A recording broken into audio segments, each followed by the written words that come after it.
Hello दोस्तों, नमस्कार। હું MB રામાણી। આજે અમે આવ્યા છીએ અમારા એકવા સીડના ફિલ્ડ ઉપર, જે એકવા 680 વેરાયટી છે જે કપાસની, એ વેરાયટીના ફિલ્ડ ઉપર આવ્યા છે. આ વેરાયટી મારે તમને બતાવી છે. સૌરાષ્ટ્રમાં ટોટલ કપા પૂરા થઈ ગયા છે. આ ટાઈમે આ કપા લીલો રચકા જેવો, વજન, એની ઝીંડવાની સાઇઝ, એની બોલની સાઇઝ, એ બધું જોવો તો તમને ખ્યાલ આવે કે આ વેરાયટી ખરેખર દાદુ વેરાયટી છે. જબરજસ્ત વેરાયટી છે. તમે એના અત્યારે આ ઝીંડવા જોઈ શકો છો. આ બધી એની આ ફાલ લાગવાની સિસ્ટમ જોવો તમે. હજી તમે અંદર આવી જાવ તમને ખ્યાલ આવે.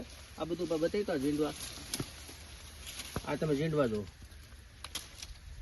આ એક ઝીંડવાની તમે આ સિરીઝ જોવો. તો આ એકવા સીડ કંપની રહી એનું જે આ 680 વેરાયટી છે, જે હાઇબ્રિડ વેરાયટી, જબરજસ્ત ટેકનોલોજી છે. સુકાવાનું નામ લે, કારણ કે આ જે એરિયામાં આવ્યા છે ત્યાં 70 ઇંચ વરસાદ પડ્યો છે. 70 ઇંચ વરસાદની અંદર પણ આ વેરાયટી અડીખમ ઊભી છે.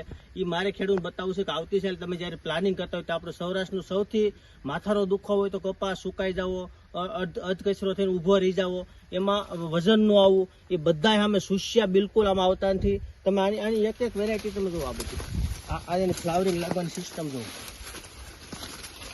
આ જુઓ. તો અત્યારે આ એટલા બધા 70 ઇંચ વરસાદની અંદર આ વેરાયટી અડીખમ ઊભી છે. ખૂબ સારું પ્રોડક્શન આપે છે. તો આવતી સાલ કોઈને જ્યારે કપાસનું વાવેતર કરવું હોય, સુસ્યા નામે ન આવે ને સારામાં સારું પ્રોડક્શન આવે, એના માટે એકવા સીડની 680 વેરાયટી જબરજસ્ત વેરાયટી છે. એકવાર વાવજો, તમને ખૂબ મજા આવશે. આવા વિડીયો અમે વારે વારે મૂકતા રહીશું, તમે જોતા રહીજો. આથી વિશેષ કોઈને કંઈ જાણવું હોય, મારો નંબર છે 97 237 77 51. અસ્તુ જય ભારત.